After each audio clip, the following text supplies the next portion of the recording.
What is Bitcoin?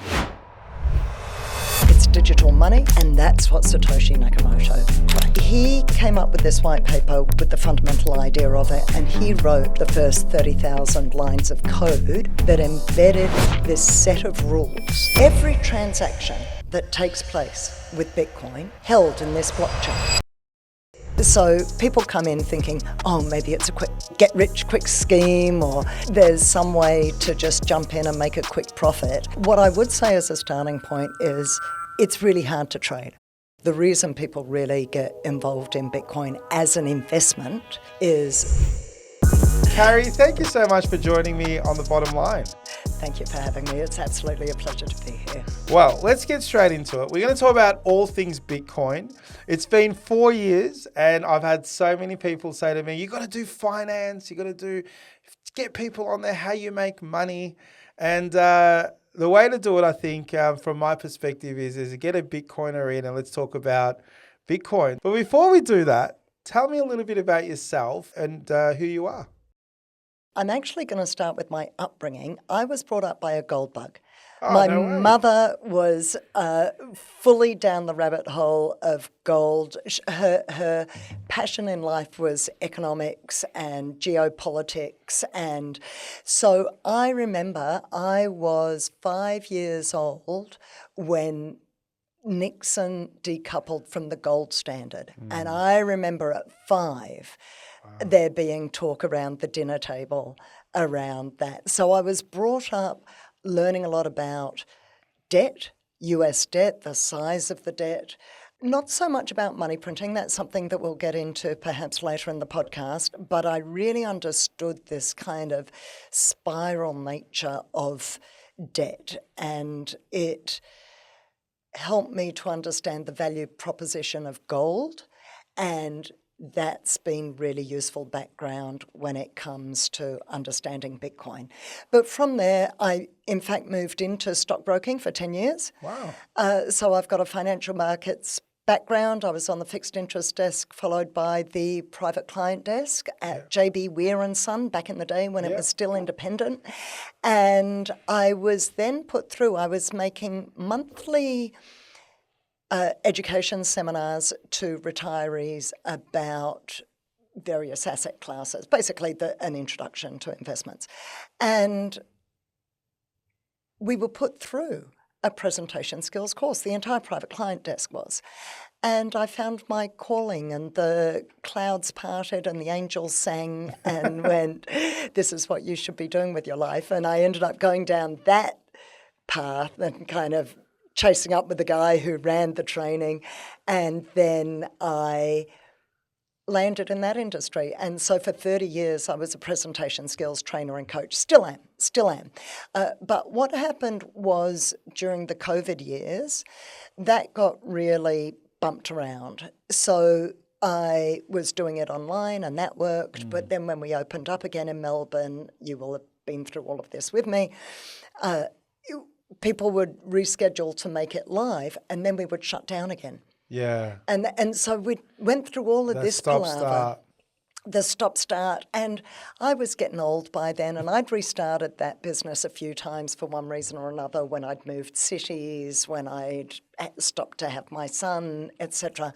And so I just didn't have the energy in me by the end of that. And then we opened up, and everyone was managing the working from home and doing well-being training and all of this stuff, and I didn't have the heart. So I'd started to go down the track of, dare I say, crypto trading. Wow. They brought the back in the old days at the trade desk. Well, a little bit, but not really, because I'd never really been a trader per se. Gotcha. I'd been more of an investment advisor. Yeah. And then I realized the difference over time, the more I went down the rabbit hole and was exploring the crypto space. I really understood over time the difference between Bitcoin and the rest of crypto. So there's maybe 30,000 crypto projects plus millions of NFTs.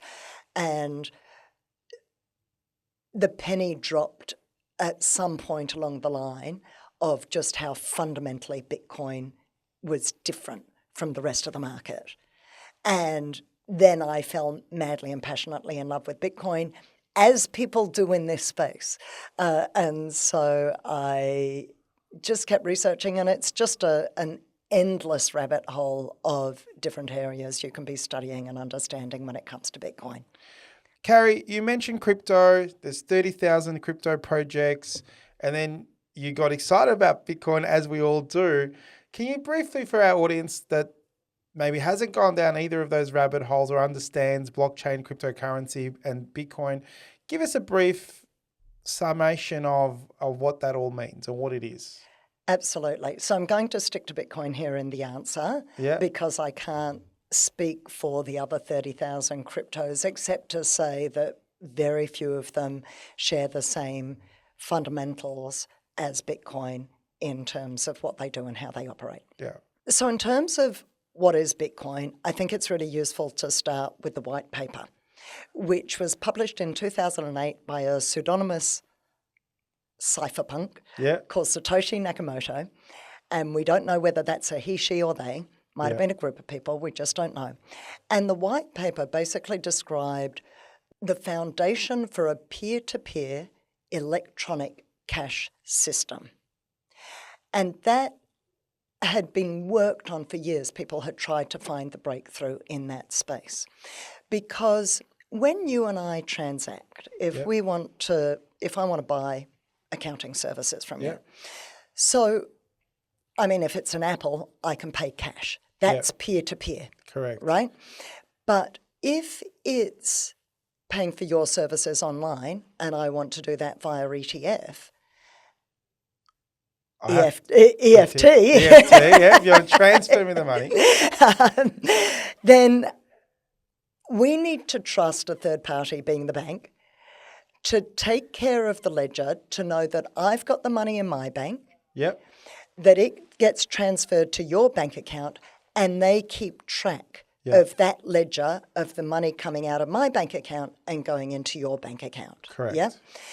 And that's needed to happen up until Bitcoin, because there was no way of doing it peer-to-peer without the problem known as the double spend problem. And the double spend problem is whereby it's digital money, it can be copied and pasted. Everything digital can be copied and pasted. But there was no way of me being able to send that money to you and not be guaranteed that I don't try and then send the same money to somebody else as well. Okay. So the bank is keeping track of that and making sure that we don't double spend our dollars and try and pay for my goods and services with you and then the goods and someone else at the same time. And nobody had ever cracked the code for how do we do that electronically, peer-to-peer, without a third-party intervention. And that's what Satoshi Nakamoto cracked. And so what is Bitcoin? So he came up with this white paper with the fundamental idea of it, and he wrote the first 30,000 lines of code that embedded this set of rules. So it's a protocol like the internet. And I think what's really important to differentiate here is that there's capital B Bitcoin, which is the protocol and the blockchain. And what we're going to get into in a moment is then there's lowercase b Bitcoin, which is the currency that comes out of that.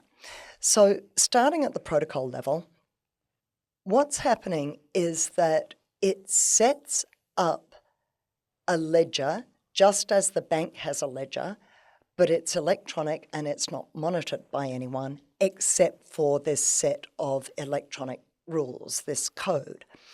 And every transaction that takes place with Bitcoin is held in this blockchain. So every 10 minutes a new block is created, and all the transactions from the last 10 minutes downloaded in effect and held on that block. And then the next 10 minutes worth, and then the next 10 minutes worth, and then the next 10 minutes worth of. And so fundamentally, the blockchain is just an electronic ledger. And importantly, it's decentralized, which means that it's being managed and looked after, and the transactions are being validated by millions of miners across the globe, and potentially millions, we don't know, of what's called nodes, which is getting into a level of technicality that's probably irrelevant for most people's purposes, except to say that there's huge numbers of checks and balances. You've got huge numbers of people and computers double checking every transaction is valid, is not double spent, and is followed through, that if I've sent my money to you and you've sent your money to someone else, and that's happened over the course of 20 minutes, the first transaction goes on the first block and the second transaction goes on the second block, and the block can see, because it's chained and connected to one another, it can see the first transaction and therefore the coins that are relevant for the second transaction, and follows the chain of events of that transaction. Wow.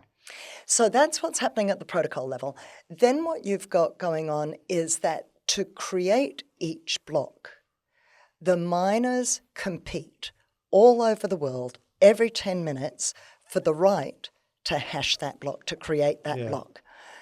And the reason they compete, the reward for competing and winning the right to win that block, is Bitcoin, the currency.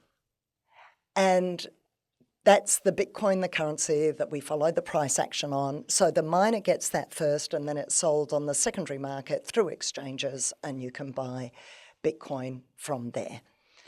Or peer-to-peer, of course. We could do that to one another right now. That's right. We could send each other Bitcoin. So that's the fundamentals of what Bitcoin is and what's ticking away in the background. And in terms of the problem it solves the intermediary risk, the need to have the bank, a need to have people in between the peer-to-peer to make the ledger work and have that. Does it also solve the cost of doing it? Because one of the things that when I've gone down the rabbit hole, we've got so many people, when we live in Australia, and there's so many, first world countries that, that have access to banks, that have access to good governments. But, places like Africa and some parts of South America where people don't have bank accounts, they don't have, access to money or access to their own. And this gives them, if you've got a phone, it gives them that right to be able to be their own bank. Take us through the journey of not only the fact that it solves, the peer-to-peer situation, but what I love about it is it just gives banking and access to banking to the globe. What are your thoughts on that? Well, very much in line with what you've just said. So one of the things that people fall in love with this project is its humanitarian aspect, because it does give access to banks for the unbanked, which is something like more than 1 billion people on the planet, like a huge chunk of it may be bigger than that, of the world population can't take part in the banking system. Yeah. So the capacity to transact, and you're getting these local economies that are building up in South America and in Africa, where people are really trading and merchants are taking Bitcoin, and it's allowing a whole different level of interaction. There's another really practical issue here, which is that if I'm sending money to my family in Bangladesh, at the moment, not only is it massively expensive through the banking system, but there can be all sorts of things, like you can have thugs at the door of the bank taking bribes, not allowing you in to access your money. So it's problematic at many, many levels. Whereas if I can send that money straight to my mum, like that, instantaneously, and she can go and spend it down at the local market and go and buy her goods and services without any third-party intervention. Yeah. So I think that's just an incredibly beautiful thing about Bitcoin. Well, it was about a year ago, maybe a little bit longer, the Lebanese government shut down the doors. The banks in Yeah. Lebanon said, Yeah. well, you might think you have money in the bank, but you don't, because we don't have your money in the bank. So a lot of people, we're lucky in Australia. We trust the system. We put our money in the bank thinking and knowing that it's going to be ours one day, but it's not yours. You're lending the money to the bank, and they're saying, yeah, you've got $10,000 in the bank, and we'll give it to you one day, but they don't have to. They have to, but there's that intermediary risk. But we're so accustomed to it. It's like, I wouldn't call it brainwash, but it's like brainwash, where people don't really know what is money. And can we dive into the fact around, the printers going off, inflation? Because one of the things that Bitcoin does is it's de-inflationary, or it's not it's an inflationary asset, but within control. So there's only 21 million Bitcoins that can ever be mined, and you can't just print it. And I just love that part of it, because in business, especially what I see at Alexander Spencer, post-COVID, the amount of government spending in terms of the handouts was ridiculous. And people say now we have a financial crisis, a cost of living crisis. The reason we have a cost of living crisis is the government's printed so much money by borrowing, creating bonds, putting it out into the market in the hands of businesses, handouts, government grants, during COVID, wage incentives. All those people then had abundance of money, and then they just put it out there. And now, you go to the shops, and a Cocoa Pops that I used to buy, which probably shouldn't buy for your children to have, morning breakfast, but they used to cost $6 a packet. Now we're at $11. But pressure of business and business costs have gone up. It's hard for businesses to pay staff more wages because they're battling through their own cost increases. So then you've got this cost of living going up purely because of inflation, purely because they're printing more. And I think the thing that I love about Bitcoin is that it's a better version of gold. And I'd love to unpack that and talk about inflation, the limited supply, the analogy to gold and why it's better. What's your opinion on that side of things? Because as an accountant, I'm not saying I'm an economist, but that's the thing that really resonates with me a fair bit. Look, I think that's ultimately where people end up, because once you're leaving aside the technical stuff of what is Bitcoin and what's going on in the background, the reason people really get involved in Bitcoin as an investment is for exactly the reason you've just said. So there's a really common saying in the Bitcoin space, which is came for the gains and stayed for the revolution. Yeah. And so people come in thinking, oh, maybe it's a quick, get rich quick scheme, or there's some way to just jump in and make a quick profit. And then the more you understand, you get into the humanitarian, you get into the environmental, which we can get to in the discussion later. But in terms of that inflationary piece, so I think there's some really important dates to bear in mind here. And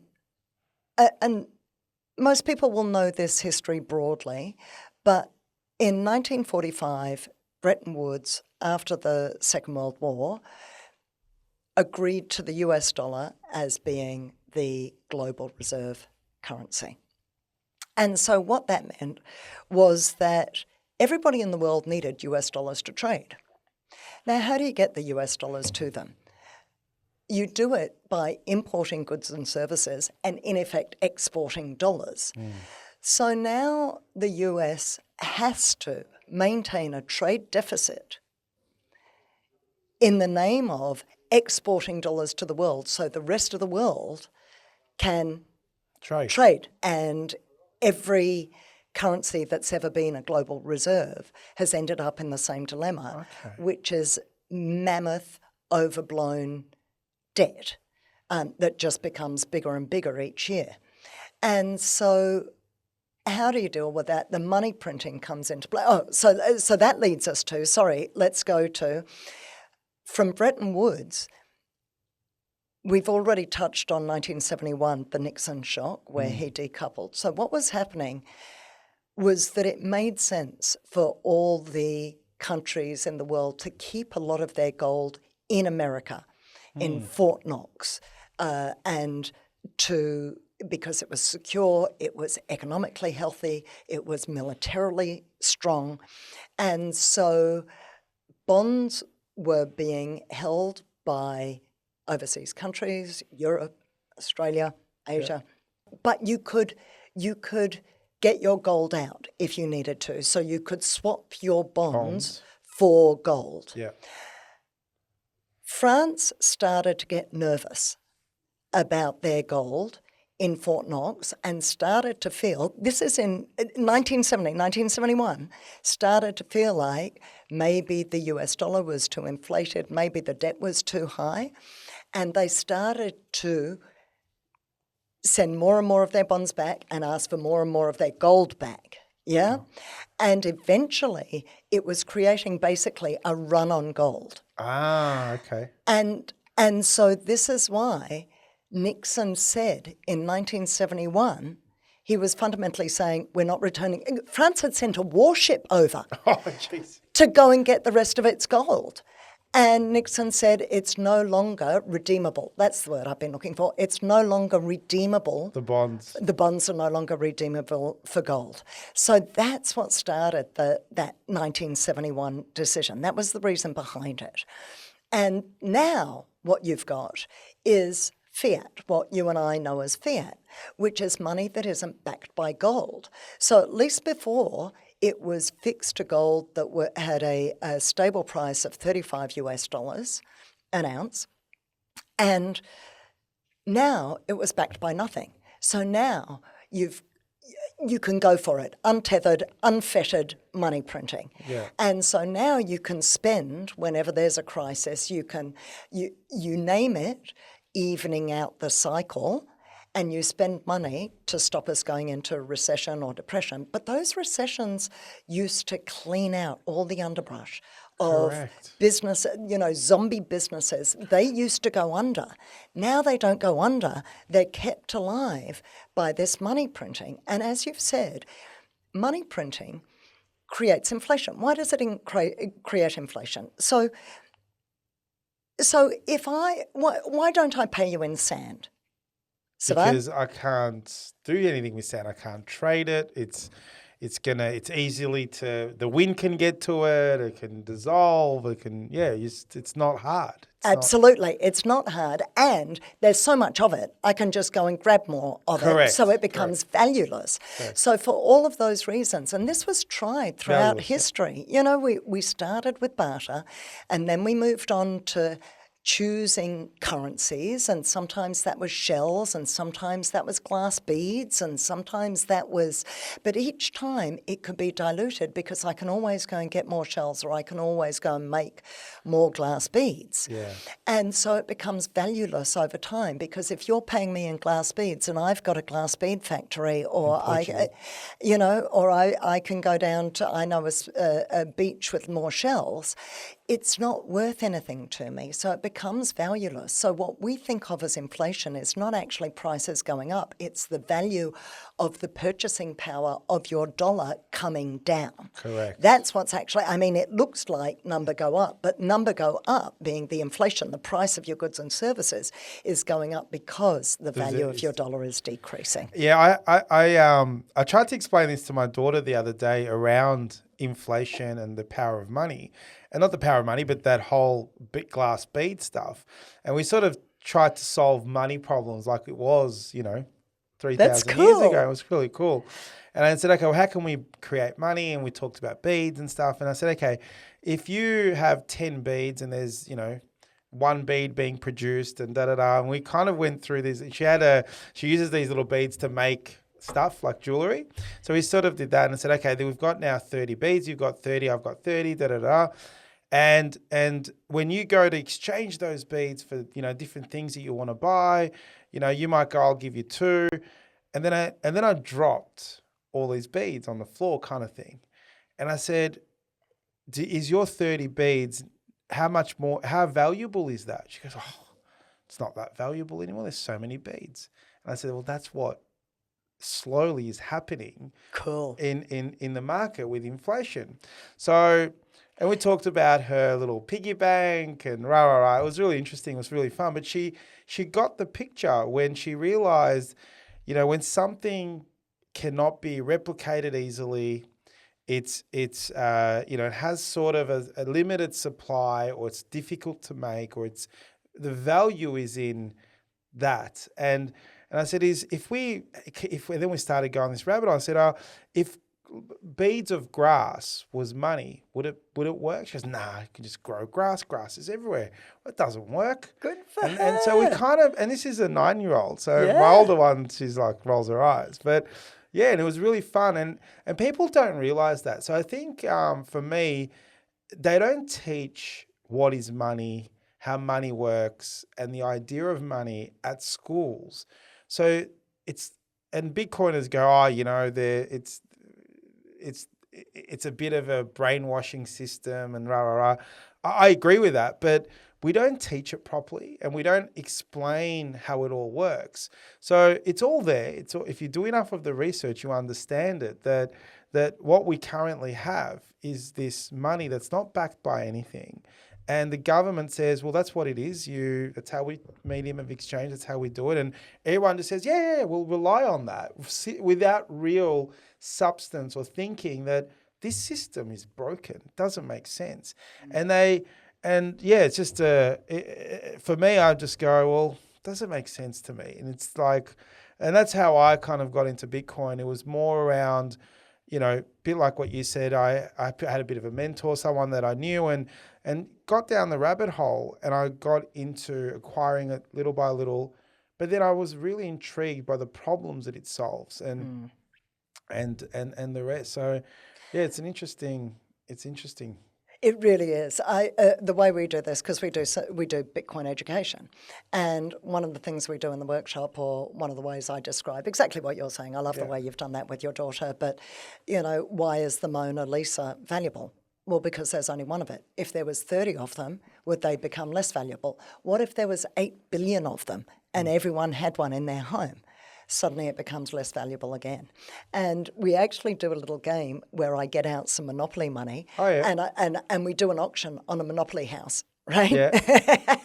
And everyone bids for the Monopoly house. So they've got like $100 and we start at 5 and eventually someone spends their entire $100 because they love the Monopoly house so much, right? But then I go around the room and I print money and I hand everybody an extra $500. And we go to auction again. And now it goes for $600 because they've still got the original 100, except for the person who spent it. Yeah. And so then we have the conversation going, was the house more valuable? No. It was no more valuable. People just had more money. The money became worth less. And I think that's a really interesting moment when people get that the same way that your daughter did. When you get that, I think your life changes. And when you get that, you stop looking at the Bitcoin price. Yes, I think that's right. Do you look at the Bitcoin price as much Very as you rarely. In fact, one of your lovely ladies at reception asked me before about the price, and I'm like, I'd have to look that up. Yeah, it's interesting. You don't, because you understand how hard it is. And when you're using the word hard, can you define that, hard money versus soft money? We've probably touched on a fair chunk of the differences, but yeah, do you want to sort of Well, I think the thing is, I think it's about the finite proposition. Yeah. We're talking about a finite number of Bitcoin that will ever be produced, 21 million, 19.5 million of which have already been created and are already in the universe, and the protocol doesn't allow it to go beyond that. And in terms of hardness, I think a lot of people compare it, say, to gold. Yeah. Because there's a couple of things about gold. It's physical, it's tangible, and that's why a lot of people like it. It's shiny, but it's also scarce. So when people went down that line of shells and beads, they ended up on gold because it was scarcer. than any other commodity. So this is by the time they got to metals, because it was scarcer than any other metal.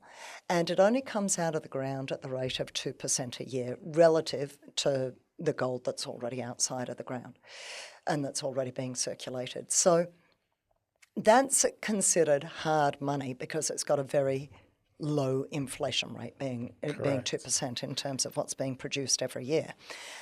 As we've said, the government can go about money printing at 1,000,000 miles an hour. And you can't do that with Bitcoin or gold. But Bitcoin has the advantage over gold in terms of transferability, being divisible in such a way that I can pay for milk with it in a way that I can't with a gold coin. And one of the reasons that it's becoming enormously popular, not just at the individual level and not just at the business level as part of people's treasury assets, but at the nation-state level. And this is a third date that needs to come into play. So we talked about Bretton Woods and we talked about 1971 Nixon shock.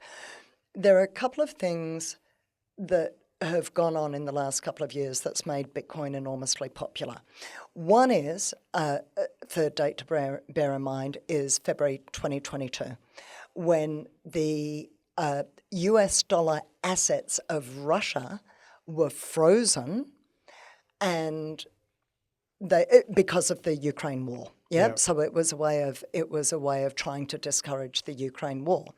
The outcome is that a huge amount of trust was lost in the US dollar because it had just been weaponized.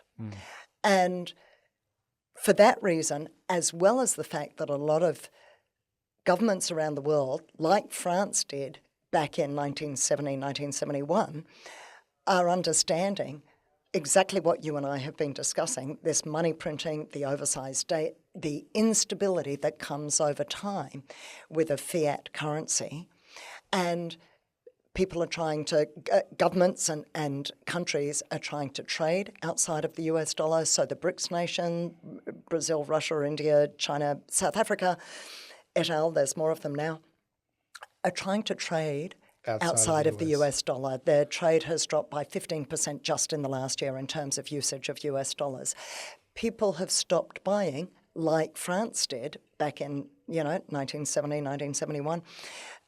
Countries have stopped buying US Treasury bonds because it feels unstable, like it's not backed by anything, and it's not, and it's being printed, and people are seeing that. So China, Japan, Europe, people have stopped buying US bonds to the degree that they did because they don't have the same faith or trust. And this is why people are moving towards what else can I get? There's gold, and they're all adding gold to their treasury reserves. And now there's Bitcoin as well. And so slowly but surely, governments, businesses, hedge funds, asset managers, you name it, are discovering the value of scarcity. Yeah. And what I love about it is people just get gold and they get it. They get the limited supply. It's hard to get it out of the ground. You need to spend a lot of money, equipment. Yes, you can touch it, but it's a defensive asset against inflation and everyone gets it. I remember even, my background's European. Europeans love gold. Indians love gold because it's scarce. If we just got all the people that love gold as a defensive asset and they just compared it to Bitcoin, they'll really understand that it's how much better it is. What do you say to people that then would say, oh, but the internet can get turned off, or what happens if the US government bans it? Or I think the scary part is that they can't touch it, or they can't see it, or So how do you encourage someone that gets inflation, is a lover of gold? So your mum, bless her soul, I'm not sure if she's around anymore, but if she was here today and you had to convince her about Bitcoin and she's a lover of gold, I wouldn't think it would take much. And what do we need to do for those people that understand it, that need to know a little bit more? What are those misconceptions that people have that stops them being a gold lover to then go, hold on, Bitcoin's so much better? It's a big question, and there are gold bugs out there who don't get Bitcoin, and you would think Really? it would be a simple natural, thing, right? simple That's thing. what- And my mother did think that because Bitcoin was around just before for a little while before she died, and she was sure it was a bubble and it was going to nothing. So she didn't. She wasn't going to make that transition, and I wasn't au fait enough with Bitcoin at that point to be able to move down that track with her. So some gold bugs will say, but gold has value at the industrial level. You can make jewellery with it. You can make jewellery with it. It has a secondary purpose. Yep.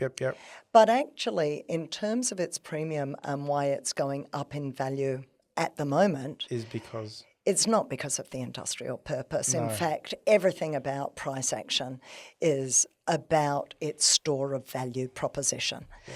So that's number one. Internet going down,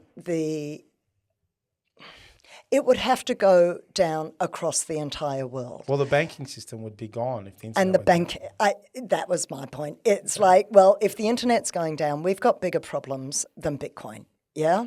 And you're not going to be able to use gold either. You're not going to be able to get into your vault if you're keeping it in a vault, because that's all electronically run and everything's managed via the internet.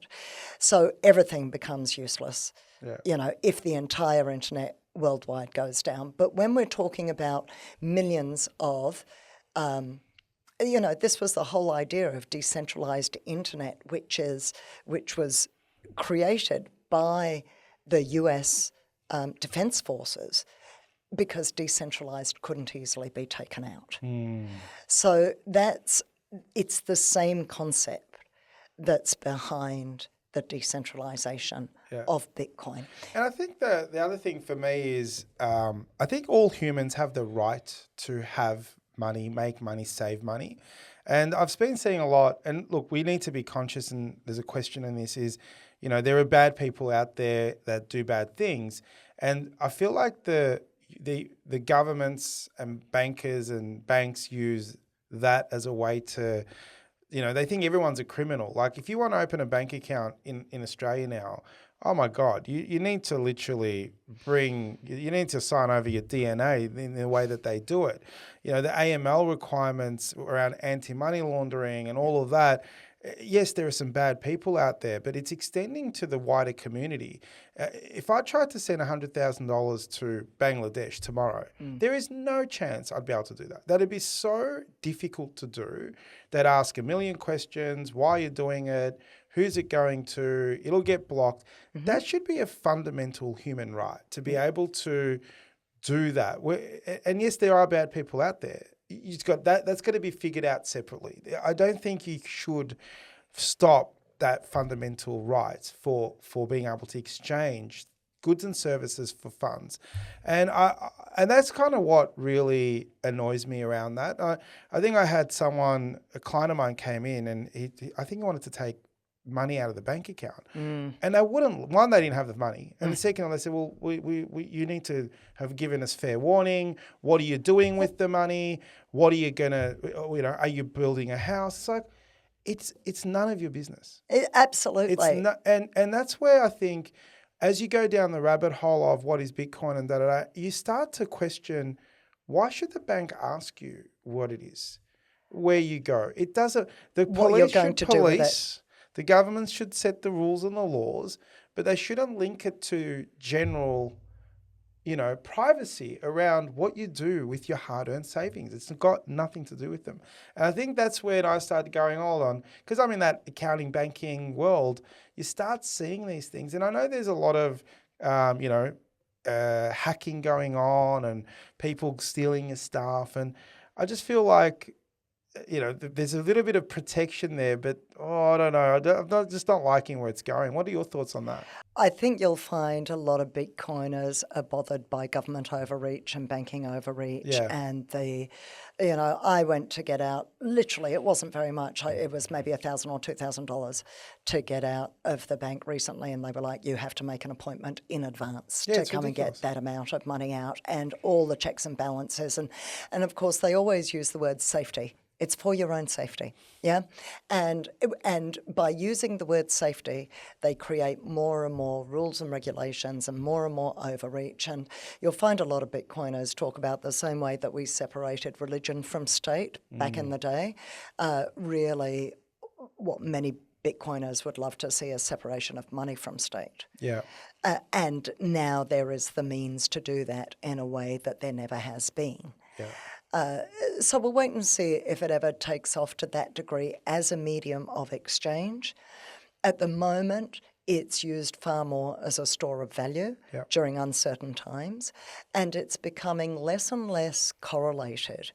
The price action of Bitcoin is becoming less and less correlated with the share markets, more correlated with gold action. So I think there is that shift towards people starting to see it less as that hugely volatile asset it was at the beginning, which I might add, so was Amazon. Yeah, correct. In its first 10 to 15 years. Yeah. But of course, as the market capitalisation, so basically the denominator gets bigger, the drawdowns become smaller because it impacts the overall price less. Yeah. One of the other things that I see is I'll cheekily say to my staff, you got to go buy a Bitcoin and get into it, and price is too high, I can't get one, it's too big. Right.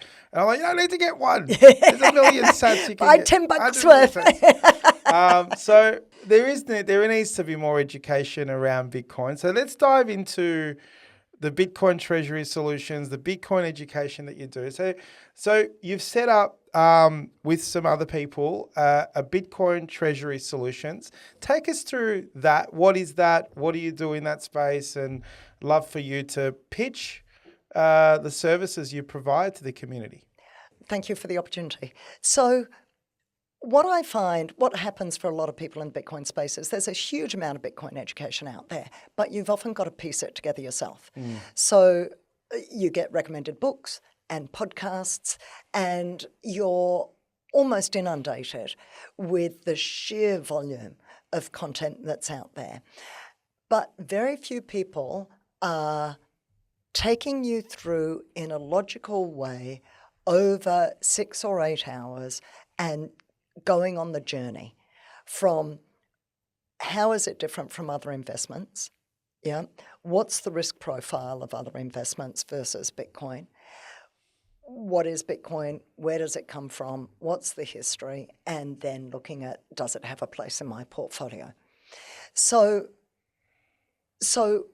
what we're doing is taking people on that journey face to face so they can be asking their questions as they go. Yeah. Because if I'm just listening to a podcast, we're having conversation that goes all over the place, and it's fantastic. That's what conversation is, and it's human, and it humanizes this thing, and that's great. But it's not taking people on the journey from step number 1 to step number 2 to step number 3 in a more logical way. And so that's the niche we're trying to fill, because I come from a training background. I've been training for 30 years. So it's I naturally want to think about, how do we do this incredibly logically?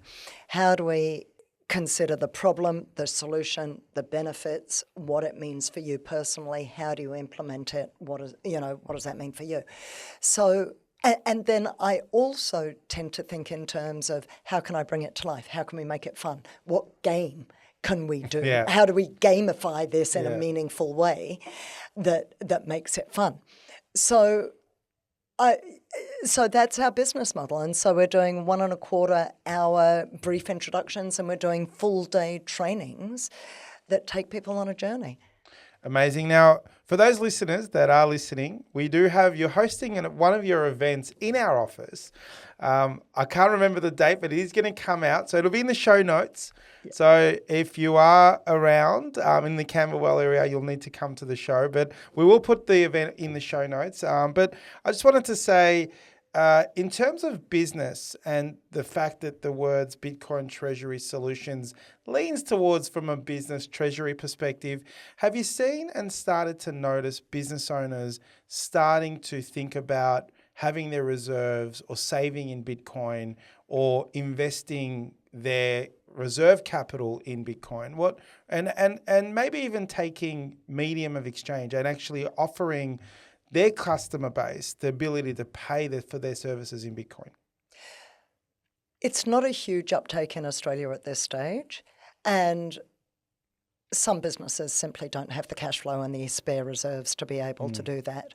But one of the exercises we do in the workshop is think about, well, what if I offset my 60-40 either personal or business investments and, the kind of 60 shares and 40 fixed interest. And what if we made it 58 and 38 and allocated, or even 59 and, allocated 1 to 5%? What would those numbers look like over time? And so, and in terms of people actually using it as a medium of exchange to pay for their services, again, it tends to be more people already in the Bitcoin world who are accepting. So if you want to pay for my presentation skills coaching or training with Bitcoin, you can do that. Yeah. And certainly, of course, for our Bitcoin education. So it's not big in Australia at this stage, but we are getting the adoption overseas. But as you described earlier, that's happening more in developing countries first. Yeah. And where do you see the future? So it's a medium of exchange. It's slowly growing in adoption. And the reason we're having you here on the podcast, we've met over a series of conversations in the past. But the reason we're having this conversation is, as an accountant, I'm getting more and more inquiries, more and more questions, and people asking me what my thoughts are on Bitcoin. What, do I trade it? Do I invest in it? Do I believe in it? And I could say 5 years ago, I was getting none of those questions. A lot of my younger clients were probably, trading crypto, as you probably did in your early stages. But the more sophisticated, educated business owners, they weren't there. They weren't, they weren't the ones asking those questions. But now I'm starting to see more and more of that.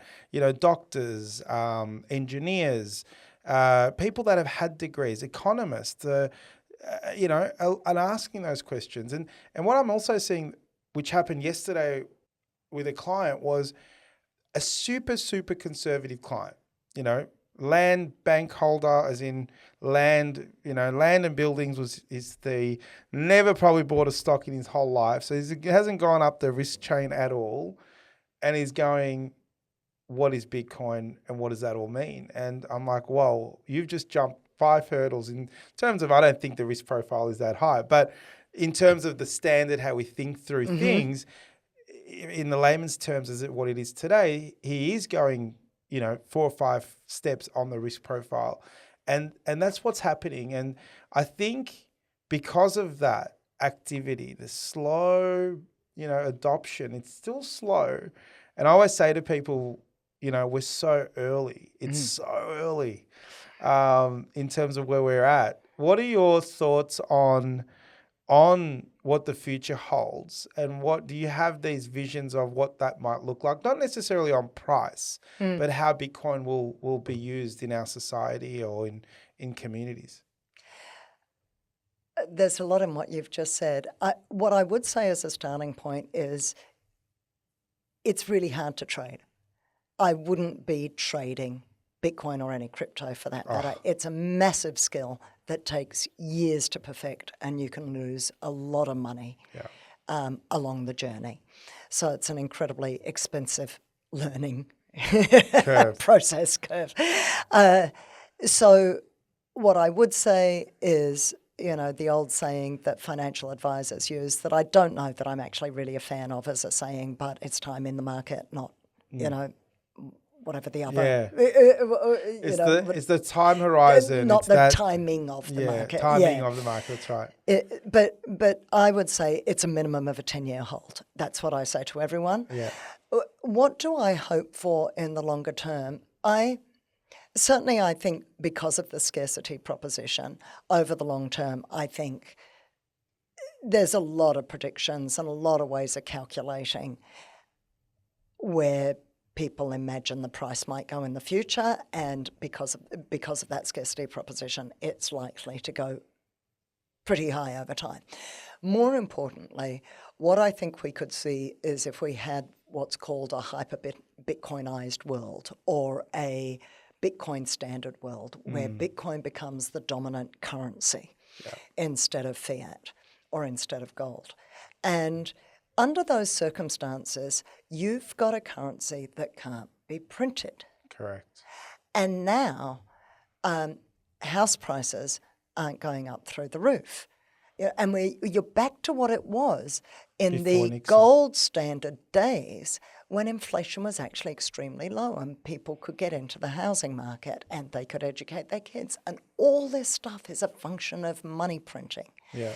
And so the idea that, and also the other thing is, it's barely worth saving anymore because your money is going to be worth less next year and the year after that and the year after that. So your money in the bank or your money under the mattress is becoming devalued. And there's a chart that you would have seen of the decrease in purchasing power of the dollar over the last 100 years, and it's come down nearly to zero compared to what it was. And so it gives a real savings tool. And now it changes your whole value system because now it makes more sense to save than it does to spend.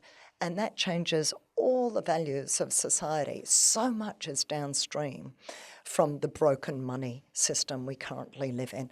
And I would argue a lot of the political arguments, a lot of the culture wars, I would suggest are all a function at core of this broken money system. Yeah, and while World War One, and I'm not a historian, would have been done and dusted if Germany didn't keep printing money and building weapons. So if we're on the Bitcoin standard, it would have been a completely different world. And they say, fix the money, fix the world, and then hopefully we do that.